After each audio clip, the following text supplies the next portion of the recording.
Well folks, back out on the beach, and I am at Brighton in January trying for a plaice, or maybe a flounder actually. You do get flounders here as well. I just had a bee in my bonnet. I wanted to try and get a plaice out of Brighton Beach in January, and the way seasons are changing now, it's almost possible that it will happen, sort of thing.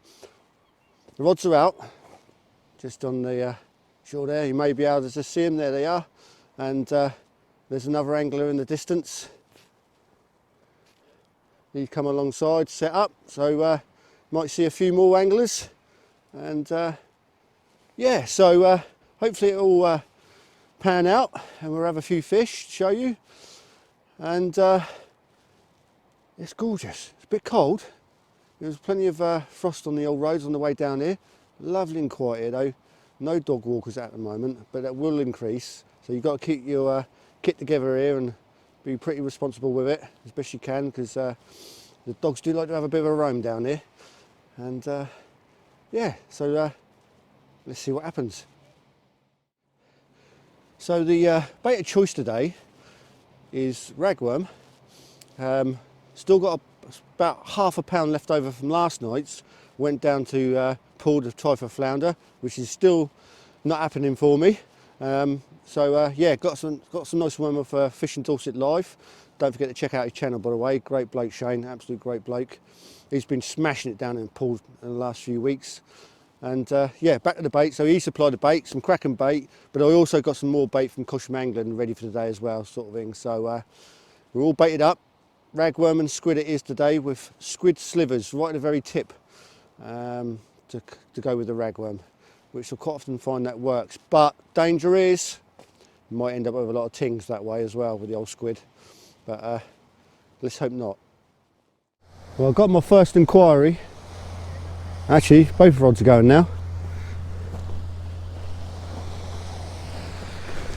Just going to give it a bit of a reeling, just a bit of a touch, just to entice it.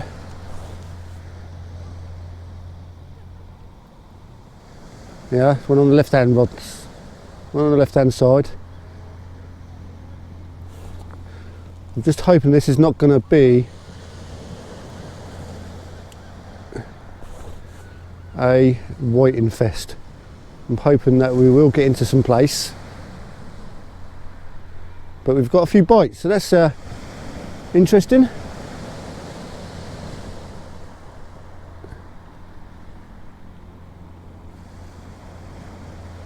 Yeah, there's certainly something knocking on this one here. Let's see what comes of this, eh?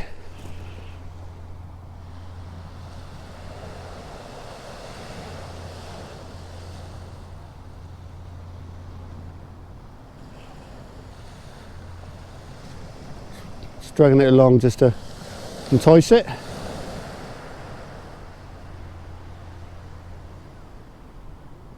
Yeah.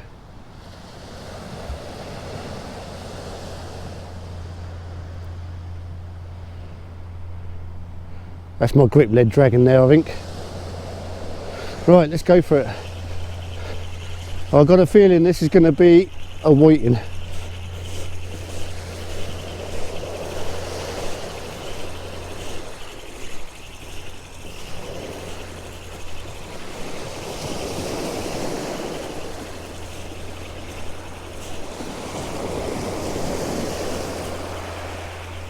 There's a little bit of weight to it.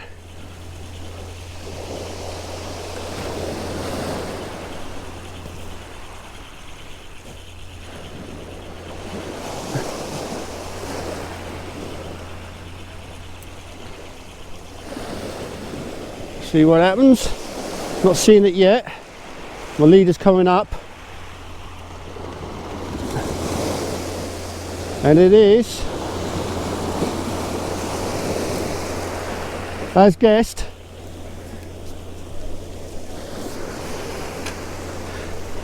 it is a whiting. There we go. Just a small little ting. Happy days. Hopefully not too many of those.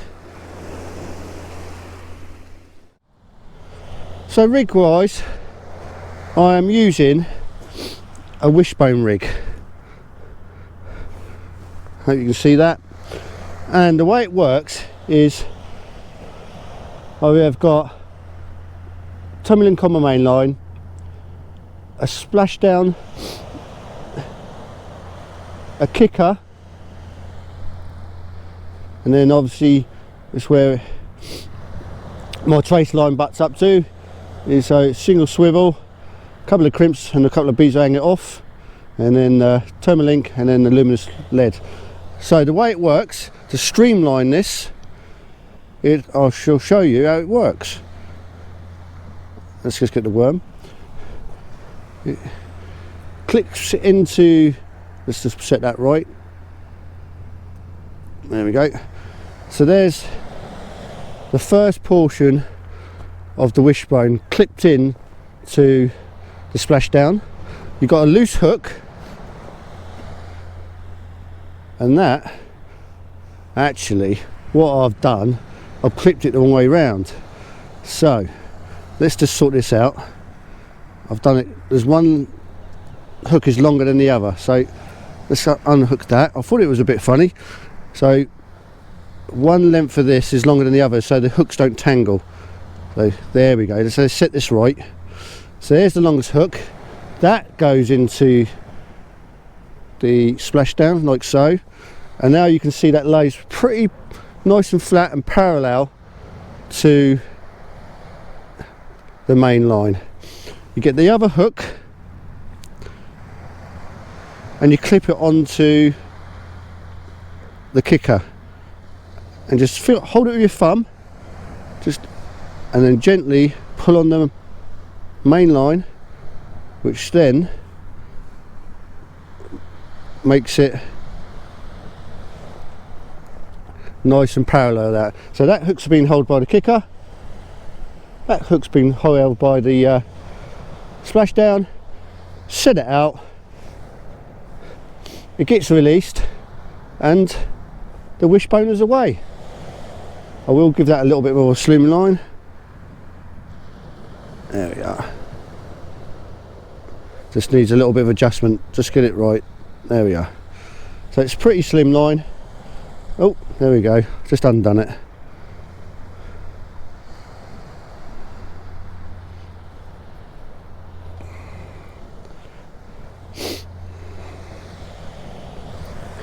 And there it is, final rig.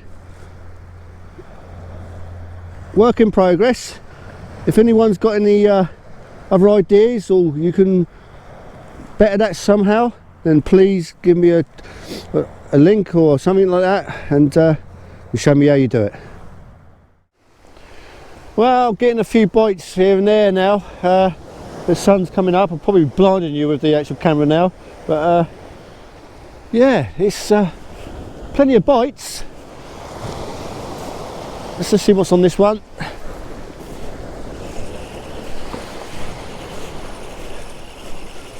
But no places yet.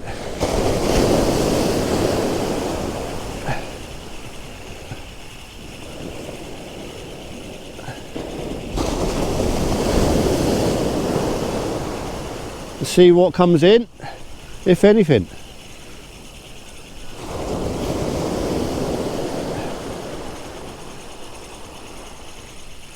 I mean, it's hard to see what the water's like at the moment. It looks fairly chocolatey, so it might not be ideal plaice fishing conditions, but hey ho, there we go, nothing.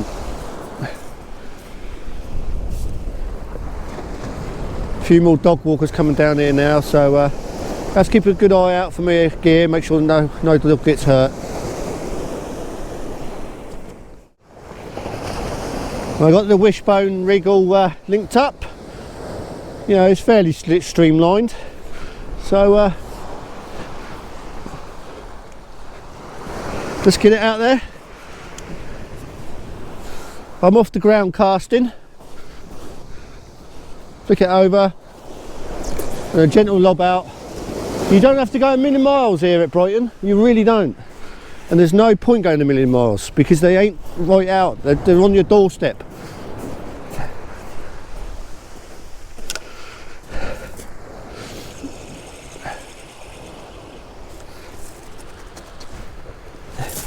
That's it, see what happens.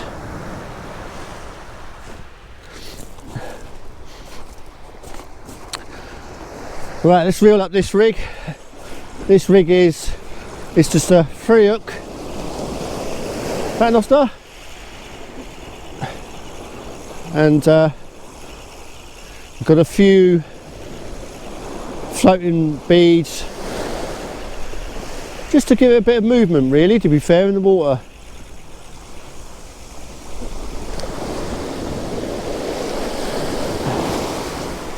And there we go, there's my setup. Pink and white floating beads.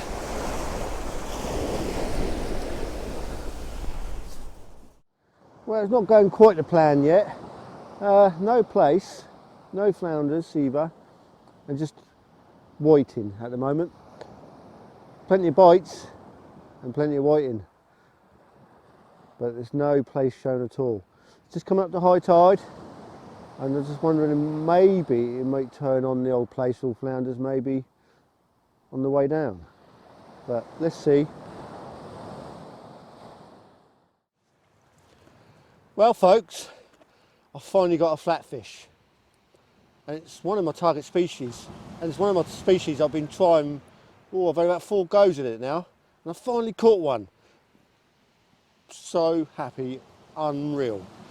I just didn't think I was going to have this season with one of these fish. And what is it? It's a lovely flounder. Now, a flounder, to some, is get them all the time. But we're just not getting them like we used to down in this neck of the woods on the south coast. And I've targeted them, I say, several times now, and not managed to have them. Not the biggest of flounder, but it's a flounder. Look at that. Happy days. Over the moon. I'm going to be back in the water. And yeah, so maybe it's just gone the other side of the high tide now, so maybe we might start picking up a few flatfish. I've got my big coat off now as well. I'm just in a hoodie, so it's really warming up, and it's not too busy on the beach, which is really good. So I'm really enjoying it, and hopefully we'll see a few more flats, hopefully one with spots on. Anyway, we'll get this, take a couple of pictures and get it back. Every now and again I'll just give it a little bit of a reel in, just a bit of movement, that's all. Just so it sort of gives a bit of attractant by moving it sometimes, you know. You quite often will pick up a bite just after you moved it, you know.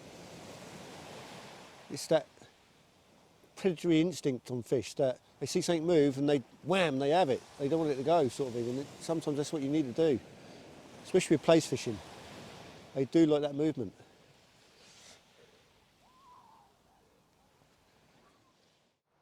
Well, that's it folks, I'm on my last baits, and it's really gone dead. So I'll knock it on the head. I've had a nice few hours actually, to be fair. I know there's no plaice, just the one flounder. I'm absolutely over the moon with the flounder, to be honest with you, because I've been chasing the flounder, just not been successful. So it's not all bad, it's all good. Beautiful day, what more can you ask for? So it's only going to be a short video, but I hope you enjoy. And give us a thumbs up, and I'll see you next time.